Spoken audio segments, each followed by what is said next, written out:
Something else that's dear to me from that perspective as well, putting a sales manager or salesperson's hat on, is remuneration. I've come across so many companies that either cap the opportunities for their salespeople or have the attitude of, I pay them a salary, they're very lucky to have a job, and they'll do whatever I told them to do. And you get those results. And there are lots and lots of companies in New Zealand that still have that attitude. So if we provide the tools that allow them to be smarter and more effective and get better results, and you as sales managers don't give them the motivation, or the assistance, obviously, yes, I know people motivate themselves, but they need something to help them set those goals, then the end result is their handicap's going to go down. Because what's going to happen is if they can achieve what they need to do, if they're smart enough, say a day's work, do it in the morning, they can go play golf in the afternoon. And I've met a lot of managers who say, that's great, I'm quite happy with that. If they achieve what I've got in my budget, what I need them to achieve, I don't care if they go and play golf, I don't care what they do. But what if they can achieve a hell of a lot more, and your personal and your business prosperity increase as a consequence of that, without having to work any harder? And that's really the key of it. You don't have to work harder. And a lot of it is simple things. One of the things that Richard told me about many years ago was thank you letters. And it seemed so obvious to me. I used up more stamps in the company I worked for at the time than anyone else, sending letters after I'd had a meeting with the company saying, thanks very much for your time, I appreciate that you had other things that you wanted to do, but you gave me time. I believe that we can do business together. You told me the following things that are issues within your organisation. I explained the following solutions that I have that will help resolve those issues, and I'd like to do business with you. And to me that seems so absolutely obvious. No one else in the companies, most of the companies that I've worked in, still don't do that sort of thing.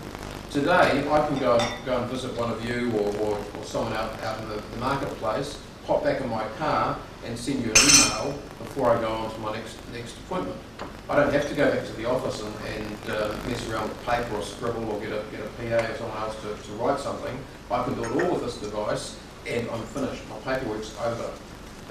It's not a big deal. It might take me 3 or 4 minutes, perhaps, if it's a lengthy document. But that's it. It's over. Now, how many of you get thank you letters from the people that come to visit you during the day? You do? Awesome.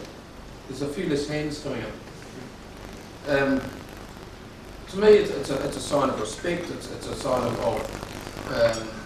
the importance that you value on relationships. And obviously, again, quoting Richard, people do business with people. It's all about relating and showing that you care and that people are important. And yet, fundamental things that we know we should be doing, we don't do. And probably that's really what this whole area of sales automation and mobility is about, is we can provide you with tools, but unless you have a motivation or a reason to want to actually use them, then we're wasting our time. And it's something that's been frustrating me lately. In fact, it's probably been frustrating me forever, but it's very, very much in my mind at the moment, is that I've been involved in loads of leading technologies in my working career today. And I say today, so I intend to do lots of really exciting things in the future as well. But we seem to be changing, and maybe life's becoming a bit too comfortable in New Zealand at the moment. And we don't seem to be striving to really adopt new ideas anymore. There was a time, now the number 8 fencing wire attitude, the reason why Kiwis do so well overseas, because we look at things holistically, we look at the whole picture, we have great problem-solving skills, and we all know about those sorts of things. When we go overseas, we find that a lot of managers, even if they're well trained, have tunnel vision and they're very good at certain things, but they're not good at looking at the big picture. I wonder if we've got a little bit over-relaxed. Anyway, I'll get off the soapbox and talk about some things that I'm here for today. And the key thing that I'm here to share with you today is sales automation. And there have been some gradual changes in the technologies that are available, and probably the most important thing is that sales automation today is a technology that is available to everyone. It's no longer the province of the large corporates with big budgets. It's available to companies with as few as one person on the road, and it's economically viable. And it's an area that if you're in sales or if you sell or distribute products, that you need to be looking at now because your competitors are, and if you're there first, you're going to gain some competitive advantage. You're going to cement your relationships with your customers instead of having your customers at risk and then wondering what you have to do to get them back. Let's have a wander through. Obviously, we don't have many people using the original palm in here anymore.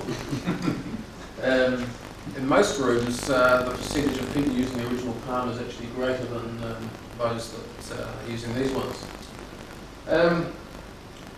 The scenario with wireless computing, this slide's actually a year old now, but it's sort of stagnating a little bit. Wireless is something that you are going to all be using. It's only a matter of how long it's going to be before you actually do it. So the question I have today is when are you going to implement wireless solutions rather than are you going to implement wireless solutions? And I'll show you today from a sales perspective some examples. Now, some of you are in service industries.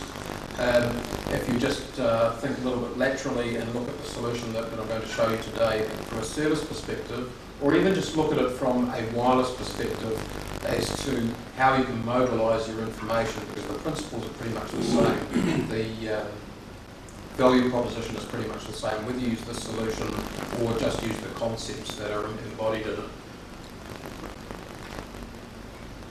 The companies, I'm going to give you some case studies, and the companies that are using wireless solutions today are gaining amazing returns, far greater than I would have expected and far greater than any salesperson should ever promise.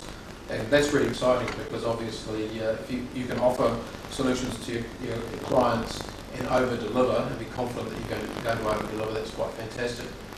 One of the issues that I've had with New Zealand is that New Zealand is a small country and our growth is tiny, which means that if you want to grow your business, basically, unless you have something that no one else has got, you've got to take it off competitors. So you're in a scenario where absolutely there are certain industries that are thriving and doing extremely well. The majority of businesses so they either have to come up with something fantastic, new and different, or they have to take business from someone else. That's assuming you want to grow. And to me, if you're not growing, you're going backwards. So that's all right. That's your harvest plan for your business, but possibly not. So we're going to talk about some of that ROI.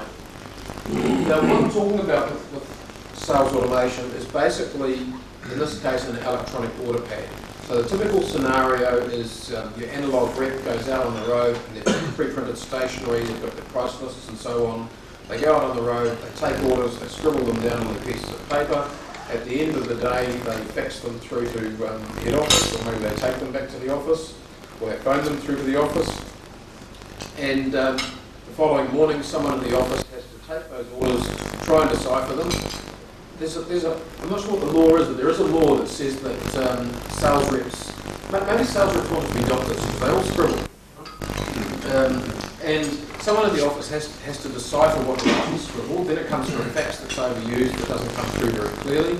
They might have to guess what the items are, or they ring the reps and say, is it one of these or one of those?